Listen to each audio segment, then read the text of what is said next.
बिस्मिल्लाहिर्रहमानिर्रहीम अस्सलाम वालेकुम। Welcome to my YouTube channel law students platform. इस वीडियो में हम पढ़ेंगे डॉक्ट्राइन ऑफ पार्ट परफॉर्मेंस, जो कि section 53 A of transfer of property act में बताया गया है। सेक्शन 53 ए पार्ट परफॉर्मेंस, इसको समझने के लिए हम एक एग्जांपल देखेंगे। मिसाल के तौर पर एक बंदा है ए, वो अपना घर बी को 50 लाख रुपए में सेल करता है। बी उस घर के 40 लाख रुपए पे कर देता है और घर की पोजीशन ले लेता है। यानी बी ने यहाँ पर पार्ट ऑफ कॉन्ट्रैक्ट परफॉर्म किया है। यानी बी ने आधा कॉन्ट्रैक्ट परफॉर्म किया है, 40 लाख रुपए पे किए हैं, घर की पोजीशन ले ली है। आधी परफॉर्मेंस वो अभी भी करेगा। इसके बाद सी ए को कहता है कि भाई इस घर के 70 लाख रुपए मैं देने को तैयार हूं, आप ये घर मुझे दे दो।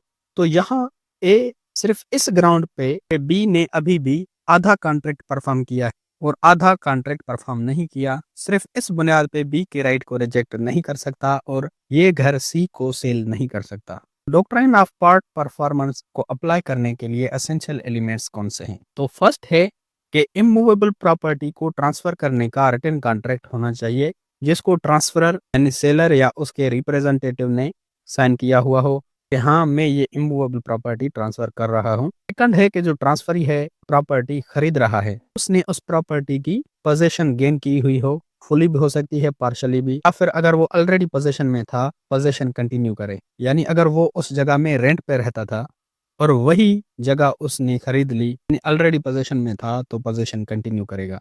थर्ड एसेंशियल एलिमेंट है कि बायर ने कॉन्ट्रैक्ट को फॉलो करते हुए कुछ किया हो, कॉन्ट्रैक्ट के मुताबिक उसने पैसे पे किए हों, उस प्रॉपर्टी की पोजीशन ऑब्टेन की हो। फोर्थ है अगर कॉन्ट्रैक्ट रजिस्टर्ड नहीं है फिर भी सेलर बायर के राइट टू प्रॉपर्टी को डिनाई नहीं कर सकता। यानी बायर का जो प्रॉपर्टी के ऊपर राइट है उसको डिनाई नहीं कर सकता, सिर्फ इस ग्राउंड पे ये जो हमारे बीच कॉन्ट्रैक्ट हुआ था ये रजिस्टर्ड नहीं है। और फिफ्थ एसेंशियल एलिमेंट है बायर ने कॉन्ट्रैक्ट परफॉर्म किया हो तो आधा कॉन्ट्रैक्ट अभी परफॉर्म करना है, इसको परफॉर्म करने के लिए रेडी हो। तो अगर ये सारे एसेंशियल एलिमेंट्स फुलफिल होते हैं तो ट्रांसफरर है यानी जो सेलर है तो ट्रांसफरी के राइट को डिनाई नहीं कर सकता। अब कौन से एसेंशियल एलिमेंट्स हैं? दफा इनको हम दोबारा से रिवाइज करते हैं कि बायर और सेलर के बीच एक कॉन्ट्रैक्ट हो जिसमें ये डिफाइन किया गया हो कि जो सेलर है वो अपनी प्रॉपर्टी सेल कर रहा है, उस पे उसने साइन भी की हो गया फर्स्ट एलिमेंट। सेकंड एलिमेंट है कि बायर ने प्रॉपर्टी की पोजीशन ली हो या फिर अगर वो ऑलरेडी पोजीशन में था तो अपनी पोजीशन को कंटिन्यू करे। थर्ड एसेंशियल एलिमेंट है कि बायर ने कॉन्ट्रैक्ट को फॉलो करते हुए कुछ किया हो, यानी कुछ पैसे पे किए हों और पोजीशन ली हो। और फोर्थ एसेंशियल एलिमेंट है अगर कॉन्ट्रैक्ट रजिस्टर्ड नहीं है, सिर्फ इस बुनियाद पे सेलर बायर के राइट को डिनाई नहीं कर सकता। फिफ्थ एसेंशियल एलिमेंट है बायर ने पार्ट परफॉर्मेंस की है, आधा कॉन्ट्रैक्ट फॉर्म किया है, 40 लाख रुपए पे किए हैं, पोजीशन ले ली है कि आधा कॉन्ट्रैक्ट परफॉर्म करना है, यानी 10 लाख रुपए अभी भी उसको पे करने हैं। तो अगर वो आधा कॉन्ट्रैक्ट परफॉर्म करने के लिए रेडी है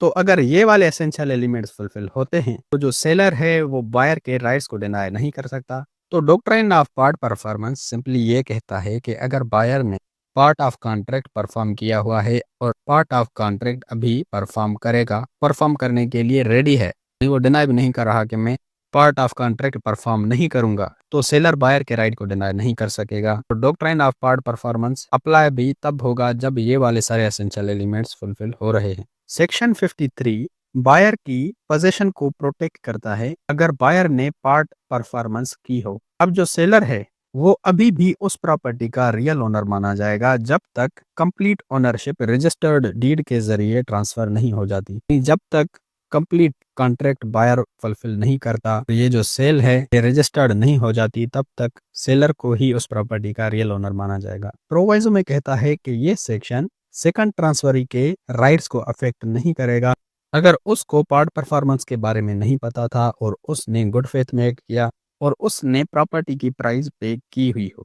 जैसे शुरू में मैंने आपको एग्जांपल दिया कि ए को सी ने कहा कि मैं आपको इस घर के 70 लाख रुपए दूंगा, लेकिन यहाँ पर अगर सी को ये पता नहीं था कि ए ने ऑलरेडी ये प्रॉपर्टी सेल की हुई है और सी गुड फेथ में एक्ट करता है और उस प्रॉपर्टी के पैसे पे करता है, सी के राइट्स को वायलेट नहीं किया जाएगा। या तो उसको वो जगह दी जाएगी या फिर उसको वो 70 लाख रुपए इंटरेस्ट के साथ वापस किए जाएंगे। तो दोस्तों ये था हमारा शॉर्ट एंड स्वीट टॉपिक। उम्मीद है कि आपका कॉन्सेप्ट क्लियर हो गया होगा। रिक्वेस्ट एक ही करूंगा कि एक छोटा सा कोई सा भी कमेंट लाजमी कर दो और ये वाली इंस्ट्रक्शंस भी जरूर फॉलो करो। अगर आपको नोट्स चाहिए तो उसकी लिंक आपको डिस्क्रिप्शन से मिल जाएगी। अगर दूसरे वीडियोस देखना चाहते हो तो आप चैनल की प्लेलिस्ट विजिट कर सकते हो।